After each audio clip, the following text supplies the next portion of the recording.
Campeonato Paulista de 1969 foi um daqueles em que os acontecimentos fora de campo foram maiores que o próprio torneio.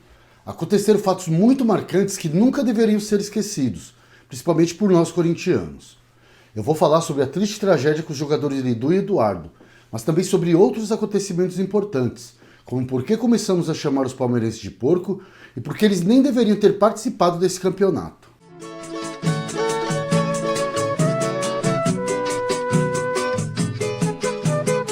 Em 69, o Corinthians esperava 15 anos o título do Campeonato Paulista. A última conquista havia sido cobiçado o quarto centenário de 54, mas a excelente campanha do primeiro turno demonstrava uma grande chance de encerrar esse jejum nesse mesmo ano. O time do Corinthians era basicamente o mesmo do ano anterior, uma equipe jovem com média de 23 anos de idade. A principal diferença era Dino Sani, que encerrou a carreira de jogador no Corinthians no final de 68 e já emendou 69 como treinador. O time era formado pelo goleiro Diogo, que estava com o dedo machucado. Em seu lugar entrou o Alexandre e a partir da 9ª rodada ele foi substituído por Lula. Completavam o time Lidu, Ditão, Luiz Carlos e Pedro Rodrigues, Dirceu Alves, Rivelino e Thales, Paulo Borges, Benê e Eduardo. Também participaram da campanha os zagueiros Clóvis e Mendes, os laterais Maciel e Alvacir, os meias Adnan e Tião Corinthians e os atacantes Buião e Servilho. Não confundam esse Servilho com o pai dele, o habilidoso Servilho Bailarino, um dos grandes ídolos do Corinthians e campeão dos paulistas de 38, 39 e 41, além de ter sido artilheiro do campeonato por 3 vezes consecutivas. A maioria dos jogos em casa foram disputados na Fazendinha, pois o Pacaembu passava por reformas naquela época, e as 2 primeiras vitórias foram no Parque São Jorge, 2-0 na Portuguesa Santista e 4-0 no São Bento. Apesar dessas vitórias iniciais, o Corinthians era criticado pela imprensa por não mostrar um futebol convincente. Mas na 3ª rodada veio então o primeiro clássico, o São Paulo no Morumbi. Em uma partida bastante chuvosa, o São Paulo fez 1-0 logo no começo do jogo, mas o Corinthians foi atrás da vitória, virou e goleou, dessa vez por 4-2 com uma ótima atuação da equipe, que já começava a ser elogiada pela imprensa. Minutos depois do final da partida, um raio estrondou perto do estádio e acabou assustando as pessoas.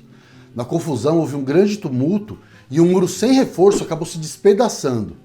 Algumas pessoas caíram para fora do estádio e os tijolos atingiram várias pessoas que estavam na parte inferior. Cerca de 70 pessoas ficaram feridas e houve uma vítima fatal.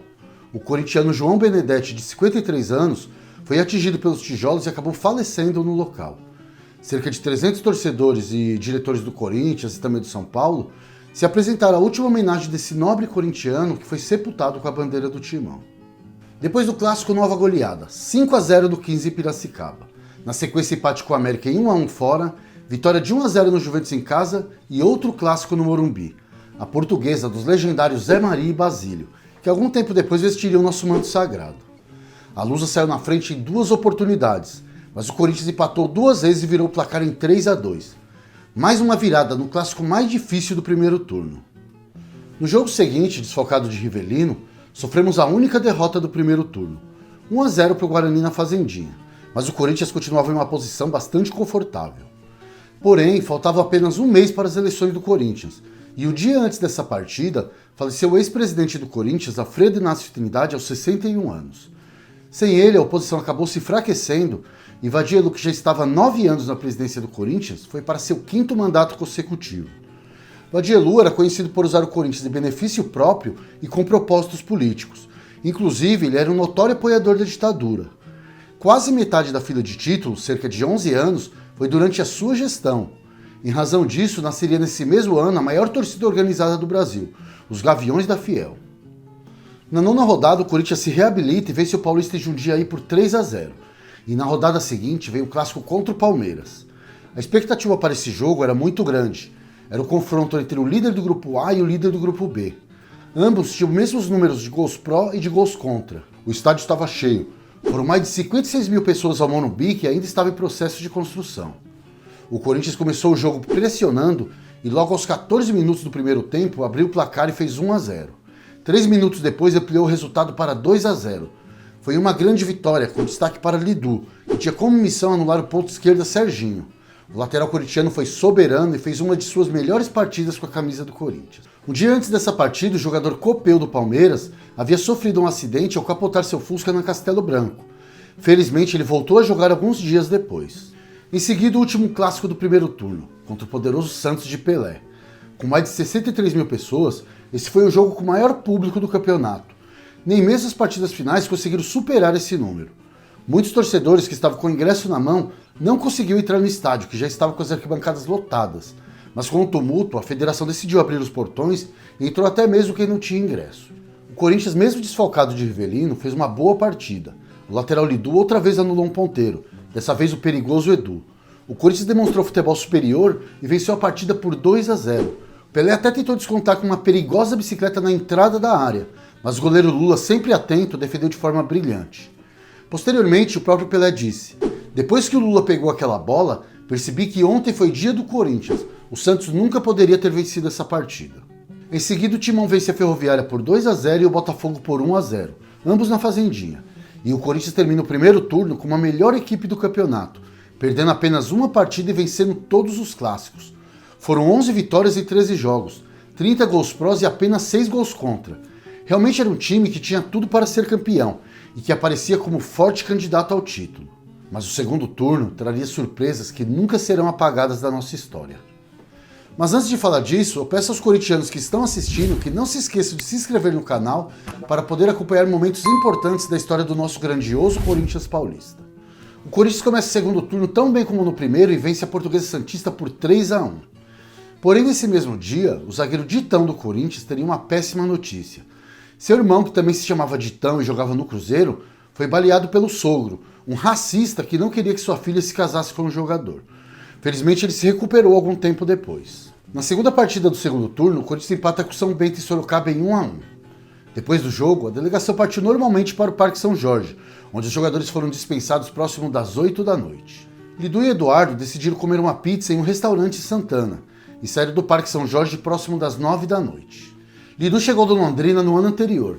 Ele havia feito 21 anos 3 dias antes do clássico contra o Palmeiras. Além da parte defensiva, Lidu também participava algumas vezes do ataque. Ele era visto como a revelação do campeonato e muitos afirmavam que logo ele estaria na seleção. Eduardo chegou do América no começo de 68. O Botafogo e o São Paulo também tentaram contratar o jogador, mas ele acabou vindo para o Corinthians. Com 25 anos, ele era um dos responsáveis de receber os lançamentos de Rivelino e de fazer a infiltração na área. Ele era um ponteiro objetivo e driblador, sendo imprescindível no ataque do Timão. No ano anterior, Eduardo havia participado de uma excursão com a seleção brasileira. Ele participou de 7 partidas e fez um gol contra o Paraguai. Esse era o time que disputaria a Copa de 70, com Pelé, Tostão, Jairzinho e, claro, Rivelino. Lidu morava nos alojamentos do Parque São Jorge e Eduardo em um apartamento nas proximidades. Depois de terem jantado lá em Santana, retornaram às suas residências pela Marginal Tietê.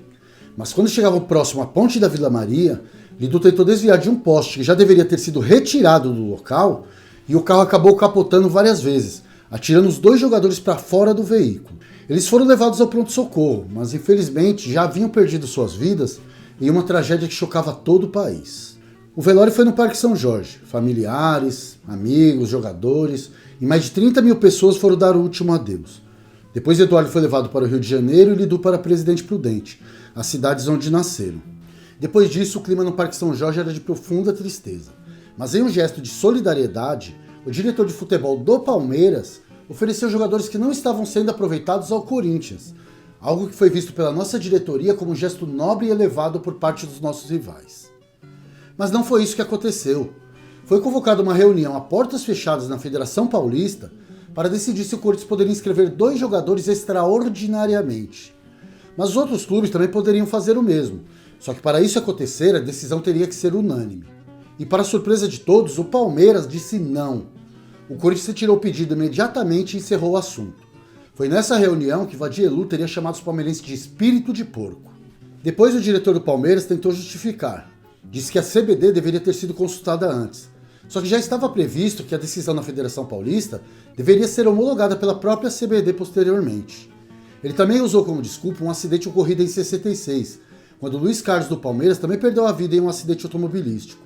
Só que quando isso aconteceu não havia nenhum campeonato em andamento. Mas ele acabou revelando suas verdadeiras intenções quando disse que havia investido em reservas caros e que ficaria em má situação se houvesse uma decisão de campeonato com o Corinthians. Bom, com essa decisão do Palmeiras, eles aproveitariam a oportunidade de ver o Corinthians, que estava liderando o campeonato, enfraquecido, e demonstraram toda a sua falta de empatia e solidariedade, se aproveitando de uma situação trágica. Ao contrário do que houve quando aconteceu o triste acidente com a Chapecoense em 2016, o Atlético Nacional de Medellín abandonou a oportunidade de ser campeão e solicitou à Conmebol a entrega da taça para a Chapecoense. Em 2017, o Torino homenageou a Chapecoense jogando de verde e repassou parte da renda para as famílias das vítimas, assim como fez o Corinthians em 1949, quando se vestiu de grená para homenagear o time do Torino, que também havia sofrido um trágico acidente de avião. E a propósito, o Torino tinha chegado à final do campeonato italiano 5 vezes consecutivas e era campeão das últimas 4 edições. E por iniciativa de Milan e Inter, com apoio dos outros clubes rivais, a Federação Italiana declarou o Torino campeão. O Torino teve que disputar o resto do campeonato com o time da base, e as equipes rivais fizeram o mesmo em solidariedade. Que fique claro que eu não estou comparando as perdas, todas são lamentáveis, só que diante dessas situações, a nobreza e o espírito esportivo estiveram acima da rivalidade, o que não foi o caso do Palmeiras. E um detalhe bastante importante é que o Palmeiras nem deveria estar nessa reunião, já que no Paulista do ano anterior ele deveria ter sido rebaixado. Eu vou contar para vocês. O Palmeiras precisava fazer 1 ponto nos 2 últimos jogos para não empatar na lanterna com o Comercial, porque aí teria que jogar uma partida de desempate que na época era chamada de rebolo. O Palmeiras perdeu a última partida justamente para o Comercial, seu concorrente direto ao descenso. Mas na rodada anterior, a penúltima, o Palmeiras tinha feito um acerto com o Guarani para que ele jogasse sem os titulares. O jogo terminou empatado e o Palmeiras conseguiu o pontinho que precisava. Em troca, o Palmeiras emprestaria o jogador Jair Bala ao time de Campinas. Mas ele acabou indo para o 15 de Piracicaba e o Guarani recebeu 50 mil cruzeiros pela ajuda. Bom, isso é o que eu estou falando para vocês. Será que é teoria da conspiração? Não! Isso foi documentado e registrado em cartório. Os documentos foram publicados na revista do Centenário do Comercial, com o título Vergonha no Futebol Paulista. Tem uma matéria do Juca Kfouri que explica essa mutreta. Eu vou deixar o link na descrição do vídeo. Bom, mas como o Guarani livrou a cara do Palmeiras em 68, eles estavam presentes em 69. E com aquela decisão, o Corinthians teve que disputar o resto do campeonato na raça. Até conseguimos ganhar as 2 partidas seguintes, 2-1 no Guarani e 2-0 no Paulista. Só que o time já não era mais o mesmo. E enfraquecido com a perda dos 2 jogadores, perdemos na outra rodada para o Palmeiras. Foi nesse jogo que a torcida do Corinthians, indignada com a falta de esportividade demonstrada pelo Palmeiras, teria soltado um porco dentro do estádio e passado a gritar porco. Aí o apelido pegou, justamente por causa do espírito de porco demonstrado por eles diante daquela situação. Mas anos antes já era comum pelo mundo todo chamar de porcos os fascistas e os nazistas. E o Brasil não era exceção, principalmente em 1942, quando o Brasil rompeu relações diplomáticas com os países do eixo. Em retaliação, submarinos da Alemanha e da Itália passaram a atacar embarcações brasileiras, matando centenas de pessoas, entre civis e militares. Nesse mesmo ano, o Brasil declarou guerra aos nazifascistas. A população, abalada com esses acontecimentos, direcionou toda a sua ira contra imigrantes alemães, italianos, japoneses e também contra seus descendentes. Logo, todas essas comunidades eram generalizadas como fascistas, e isso não excluía o Palestra Itália. É verdade que algumas pessoas proeminentes do Palestra se relacionavam com o fascismo italiano. Inclusive, o Parque Antártica chegou a ser utilizado para comícios fascistas. Porém, também houveram palestrinos que discordavam e lutavam contra a influência fascista no clube. Que isso fique claro, assim como nem todo palmeirense concordou com a atitude egoísta do Palmeiras naquela tragédia de Lidu e Eduardo. Mas aí, tempos mais tarde, a torcida do Corinthians passaria a xingar os palmeirenses de porco frequentemente nos estádios, calando eles que realmente se ofendiam muito com o insulto. Eles até tentaram assumir o apelido na final do Paulista de 86, que eles já consideravam como vitória certa, mas tiveram que adiar o disfarce do apelido, pois perderam o campeonato para a Inter de Limeira. Internacional 1-0, e olha aí, roubou, olho no lance, é da Internacional, é campeã paulista, pode festejar Limeira, com todas as honras. Apesar de que atualmente ser chamado de porco não seja algo ofensivo para os palmeirenses como foi em outros tempos, A origem vem desse momento triste de 1969. A estratégia de marketing que adotou o apelido veio anos depois, e muitos nem sabem que a origem desse termo vem de um momento de demagogia, egoísmo e oportunismo. Mas voltando ao campeonato, Lidu e Eduardo haviam participado em todos os 15 jogos que o Corinthians tinha disputado até aquele momento. Eles eram peças fundamentais do esquema do treinador Dino Sani. Eduardo fez diversos gols e contribuiu em vários outros. Lidu melhorava seu desempenho a cada partida e tinha um futuro cada vez mais promissor. Sem eles, o Corinthians perdia a eficiência defensiva e uma referência no ataque. A estrutura do time realmente se desmoronava taticamente e emocionalmente, pois eles eram muito queridos pelo grupo. Mas enquanto eles estiveram em campo, aquele time do Corinthians foi simplesmente o melhor. Não sabemos o que aconteceria se esse trágico acidente não houvesse acontecido. Nós podemos manter viva a memória desses dois jogadores e também de tudo o que aconteceu durante esse fatídico campeonato. Para fazer esse vídeo foram utilizados alguns periódicos da época, o Almanaque do Timão, a revista de 100 anos do comercial e o livro 1968, o Campeonato Paulista que não acabou. Esse livro em versão digital custa mais ou menos uns R$5. Eu vou deixar o link na descrição do vídeo. Assim foi o final de um campeonato que tinha muitas chances de ter sido conquistado pelo Timão, mas que a fatalidade e o espírito de porco ajudaram a impedir o Corinthians de conquistar. E apesar de não termos vencido esse campeonato, que nos sirva de exemplo a atitude dos corintianos daquela época, que continuaram apoiando o Corinthians mesmo não havendo grandes conquistas, fazendo nossa torcida crescer em um momento de provação. E uma frase dos Gaviões da Fiel reflete bem esse corintianismo. Na vitória ou na derrota eu grito forte. Corintiano eu serei até a morte. Um abraço a todos e vai Corinthians!